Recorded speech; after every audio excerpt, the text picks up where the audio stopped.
नमस्ते मित्रांनो, लग्नाची बेडी या मालिकेच्या होणाऱ्या 27 जूनच्या भागामध्ये आपल्याला असं पाहायला मिळणार आहे की इकडे राघवने सिंधूला जी लाल रंगाची साडी घेतलेली असते ती साडी सिंधू नेसते। त्यानंतर त्या साडीचा रंग अचानक लालचा पांढरा व्हायला लागतो।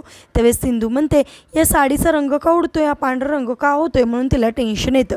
तर इकडे मधू सगळं काही लपून बघत असते आणि म्हणते मी जे केमिकल टाकलं आहे ना त्याच्यामुळे तुझ्या साडीचा रंग आता पूर्णपणे पांढरा होणार, तू आता कशी काय पूजा करणार ते मी बघतेच। त्यानंतर लगेचच त्या लाल रंग पूर्णपणे पांढरा झालेला असतो आणि पांढरा रंग बघून सिंधू म्हणते आता या पांढऱ्या रंगावर मी पूजा कशी काय करणार वाडाची, घरातील सगळे लोक अपशकुनी समजतील मला।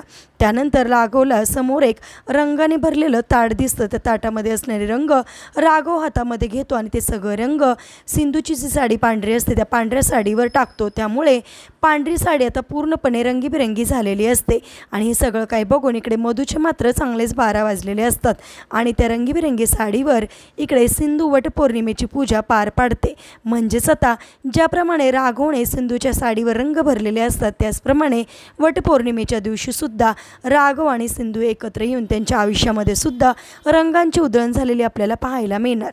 एपिसोड कसा वाटला कमेंट करून नक्की सांगा आणि असेच मालिकेच्या पुढील अपडेटसाठी तुम्ही आपल्या रंजक मराठी चॅनलला नक्की सबस्क्राईब करा। थँक्यू।